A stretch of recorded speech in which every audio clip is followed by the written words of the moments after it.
It's me, Canadensis, and today's video is going to be an unboxing and review of this Hairmazing Kaleidoscope RAYNE doll. So these dolls came out, I believe, early last year. I honestly don't remember, but they were pretty tough to find. I believe the most consistent place you could get them was Kohl's and a store called BJ's. In my area, we only got one RAYNE that I ever saw, and then we got a bunch of the other characters. So the one RAYNE that I saw happened to have a messed up face. So my friend Ray found this one for me, and I bought her the other two from this set. So this one's kind of like a gift from her, I guess you could say, and I am so grateful and excited because, as you guys probably know by now, I really love the Hairmazing dolls. I haven't done as many reviews of them as I would have liked to, but I've done quite a few reviews of them, and I think they're amazing. I need to complete my collection still, but I'm getting close, and I've had her sitting in my doll room for a little while, so I might as well get her out of the box, so I'll be right back. Hairmazing doll packaging was really interesting before. It used to have little drawers and stuff like the smaller dolls do, but this is nice too. It's better for actually being able to view the doll and all of her accessories and stuff, but the surprise aspect was fun because you still obviously knew what doll you were getting, which I prefer, and I am really struggling to put the earrings on. If you could tell, I went and got a push pin. Point this out too because this was something that a lot of people noticed in the last Hairmazing videos that I did, and I was really concerned, but when I looked further into it, she has the same skin tone as the Hairdorables mini doll and the art of the Hairdorables mini dolls. I think for some reason all of the Hairmazing Kaleidoscope dolls specifically had their skin tones a bit darker when it was printed on the boxes. I'm not sure why, but anyway, I just wanted to point this out. RAYNE is now out of the box, and I'm really impressed with this one, although I have a few questions. But I have to point out that her nylon hair is ridiculously soft, absolutely no product. There is product on these weird bang things, and it looks like in the art, so this one really deviates from the art quite a bit. So I understand that this hairstyle is difficult, but this was not it. This is bizarre. I kind of want to cut it to see if I can get it looking like this, but I don't want to hurt it.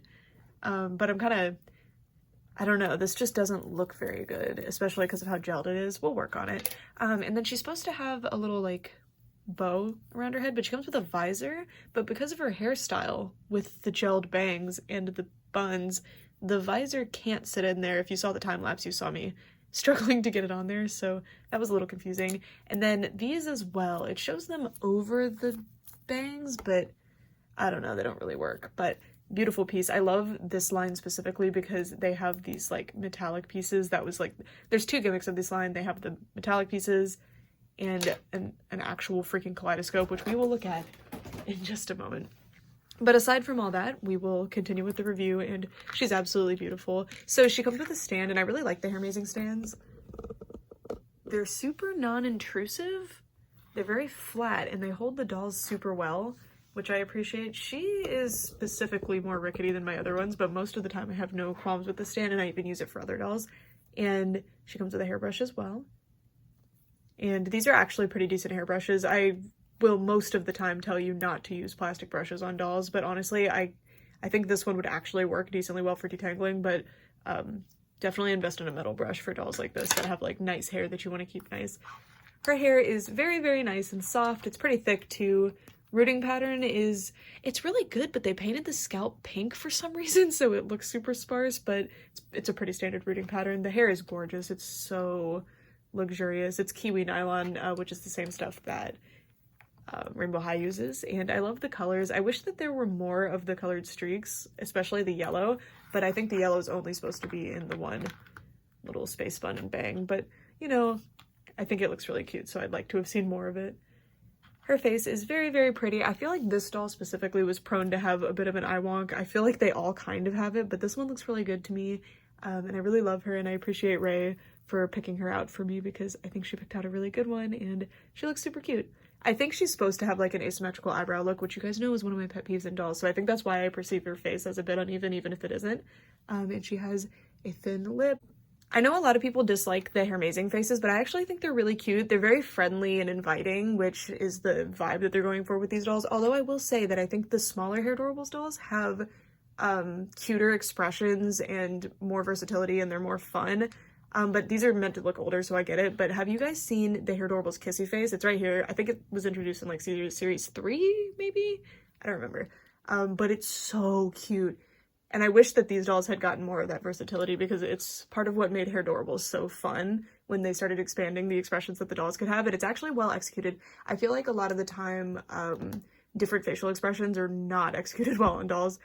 Anyways, she has these giant earrings. These are actually less outrageous than most of the other Hairmazing earrings are, I feel like. I don't know, I could actually see somebody wearing earrings, maybe not this size, but proportionally to the head, this size actually does make sense. But when you don't think about the proportion of the head versus the body, these are really, really big. It was kind of weird that when Hairmazing came out, that was the biggest criticism that they got, was, not Hairmazing, I'm sorry. Or sorry, not Hairdorables. I mean Hairmazing specifically, if I didn't say that. The biggest criticism for Hairmazing was that they have these giant earrings, which I thought was strange, because if you don't like the earrings, they do come out.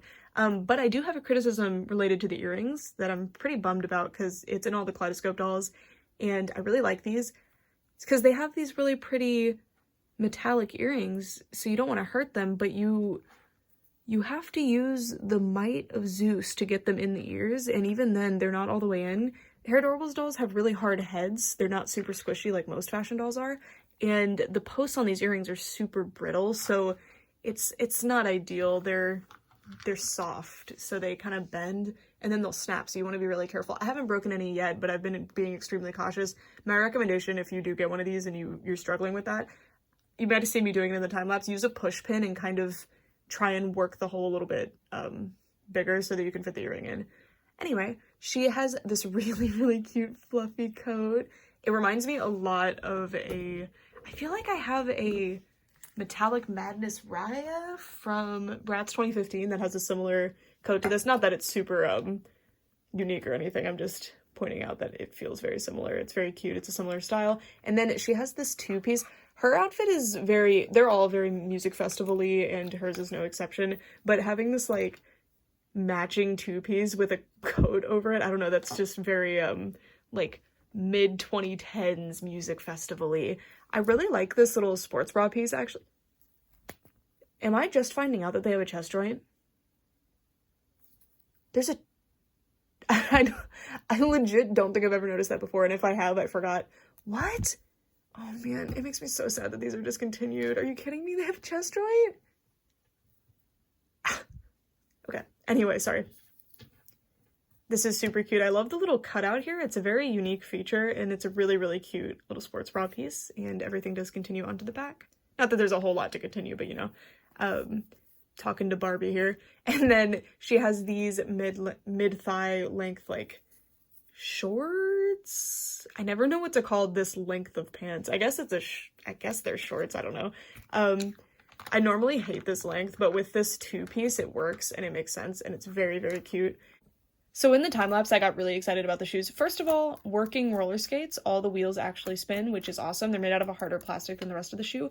And I noticed that it's a separate piece, which makes sense. It's harder plastic, and it has this peg. So I was all excited that you could convert them into just little boots, but unfortunately, the brake is attached. But you could cut the brake off, but then the wheels won't be able to go back on. But if you really liked these shoes and didn't want to use them as skates, or converted you could modify it so that you could detach it, I feel like. But anyway, these are super cool, and I really appreciate that the shoe is super interesting and prismatic, and it has this gray paint with little glitter flecks in it. It's beautiful. It looks like gemstones, which is what they were going for. It's so gorgeous. And then the sock is not painted with the same stuff. So this is the standard color of the material. You can see it on the sole and the heel. But it looks so good. Like, that looks like an actual little sock. Normally, molded on socks don't bother me necessarily, but I don't prefer them. But in this case, I'm, like, thoroughly impressed because it really does look like a fabric sock down there. I don't know. Maybe I've just been used to the bare minimum for so long. And if you don't know, because I cannot rave enough about Hairmazing dolls, they have really good articulation, actually, especially for the time period they were released in. They have shoulder. They do have elbow, but it's just a right angle. Like, it's not amazing, but they do have wrist, which, thank you. Wrist articulation seems to be optional now, which is such a shame. And then I think I'm just learning now that they have a chest joint. If I've noticed before, it's just something that I did not recall, so I'm very excited about it. Sometimes you forget something and then you get to rediscover it and it's magical again. And the knee isn't amazing either, but this is a really good body. So it's basically the Monster High body, but with the chest joint. So it's pretty cool. I was raving about the articulation even before I knew about that chest joint. I'm so excited about that. And they have really lanky proportions. I feel like they have that like Winx Club style body with the super long legs, which is pretty fun. And they're pretty slender as well. Like they don't have a big butt or big chest like a lot of other dolls do. And then she does come with this visor that I mentioned earlier, but it's just like, let me push the camera up so I can demonstrate what I mean. It has a comb to hold it on, but like, where do you insert the comb if you don't want to destroy the hairstyle? So I'm not even going to worry about that. And then the sunglasses. Usually I'm not a big sunglasses fan on dolls. I say that every time a doll comes with sunglasses, but I can respect well done sunglasses, and these look adorable on her face. And I love that they have the metallic effect to them as well. It's really cool. But in the art, I have to say, I don't really mind if there's some deviations from the art, but I really wish they had tried to go for this kaleidoscope design because that is so cool. But the kaleidoscope is actually the purse, so it's just a really standard looking like duffel bag type of thing. It's a cylinder, and then it says Hairdorables here. Has a little plastic chain that you can remove, and this is the kaleidoscope side. So if I put this up to the camera for you guys, look. Check that out. Yeah, so it's an actual little kaleidoscope, and it works pretty well. It's very cute. And that is such a fun and interesting gimmick. But yeah, that is it for this review. Thank you guys so much for watching, and I'd love to know what you guys think of Hairmazing as a whole, since this is the end. This is the last new release Hairmazing doll I'm probably ever gonna get, because it seems like they've been discontinued. The reason I say that this is probably the last we're going to be seeing from Hairmazing is because, unfortunately, it appears that they have decided to reuse the Hairmazing name for the Hairmazing budget dolls, which are beautiful, beautiful dolls. Here's a picture of them. I really like those dolls, actually, but these are awesome. But at the same time, the budget dolls that they're making under the Hairmazing name are really, really glorious. They're really impressive for the price that they're at, and they're catering to a much wider audience, which I can always respect, but I will always have very fond memories of Hairmazing. I think they are amazing. Amazing. I just think they're super cool, and I'm pretty sure they're discontinued because they're using the name for something else, and it's been over a year since an announcement. And I think they did announce another character was coming, specifically to the Kaleidoscope line, I think, but never happened. So it seems like it's a dead end, unfortunately. It seems like they got canceled somewhere along the way, which is a shame. I think Hairmazing came out at a horrifically bad time to be a doll.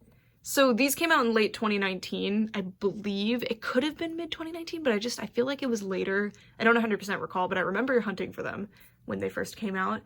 OMG came out in July of 2018, I believe, but it was really, really picking up steam at this point. It was already super popular, but it was really getting there, and fashion dolls just were not in a good place at this time. There was not a market for them. People were not interested, and OMG was kind of paving the way, and Hairmazing came out, I think, a year too early. I think if they had come out in 2020, this would have been a lot different, but they did come out at the only time they could have, I feel like, because Hairdorables was kind of fading out of favor at that point as well. So unfortunately they just got dealt a bad hand, but they did release a lot of really awesome dolls, and I think the designers and the team behind them should be really proud because they are super cool, and I can't wait until maybe a decade from now when we start hearing testimonials from people who grew up with them and are nostalgic for them, because I think they're super cool and they're definitely extremely underrated.